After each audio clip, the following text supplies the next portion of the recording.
కన్యస్వాములుగా వాళ్ళు చేయకూడని పనులు ఏంటంటే స్వామి, అయ్యప్ప మాల వేసుకున్న తర్వాత కోపంను తగ్గించుకోవాలా, గట్టిగా బ్రహ్మచర్యం పాటించాలా, చెప్పులు లేకుండా పయనించాలా, తల్లిని గాని భార్యని గాని మాత అని నోటితో పిలవాలా, సమాజానికి గాని ప్రపంచానికి గాని మనం ఎవ్వరికి మన వలన ఇబ్బంది కలగకూడదు.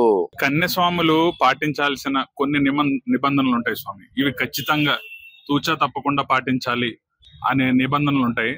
సో వాటి గురించి చెప్పండి స్వామి. స్వామి శరణం స్వామి.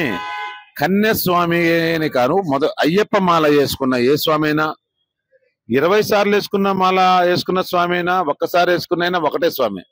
కాకపోతే ఎక్కువ సార్లు వేసుకున్న స్వామి ఏంటంటే ఆయన గురుస్వామి అంటారు. ఎందుకంటారు? ఆయన ఎక్స్పీరియన్స్ లో కొత్తగా వేసుకునే వాళ్ళకి చెప్పటం, అయ్యప్ప నా ఒక మహిమలు చెప్పటం, మాల వేసుకొని మీరు ఇలా పాటించడం వల్ల మీ జీవితం ఇలా వెళ్తుంది స్వామి, అయ్యప్ప నియమ నిబంధనలు ఇవి అని చెప్పడం కోసం గురుస్వాములు అంటారు. మిగతా వాళ్ళు కన్యస్వాములు అంటారు.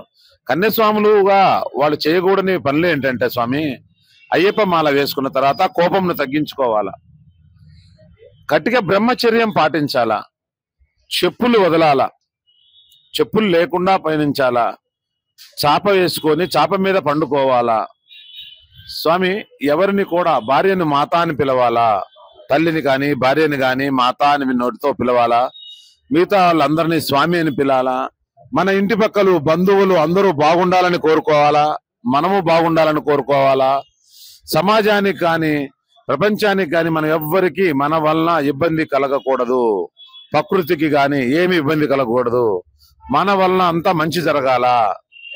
అప్పుడు మనకి ప్రకృతి భగవంతుడు మనందరికీ సహకరిస్తాడు. అందుకే మనల్ని అయ్యప్ప అంటారు, అయ్యప్ప స్వామి అంటారు.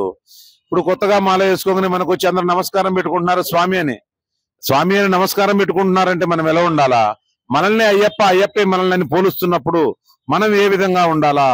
మనసు తేలిగ్గా ఉండాలా, ప్రశాంతంగా ఉండాలా, ఎవరిని కూడా మనస్ఫూర్తిగా అందరూ బాగుండాలని ఆశీర్వదించాలా, కోపాన్ని తగ్గించుకోవాలా.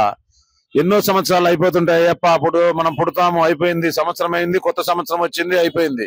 41 రోజులు అయ్యప్ప కోసం, 41 రోజులు అయ్యప్ప మనసును తేలిక చేసుకోండి, కుళ్ళు కుట్రను తీయండి, జీవితంలో ఎదగండి, అందరూ బాగుండాలని కోరుకోండి.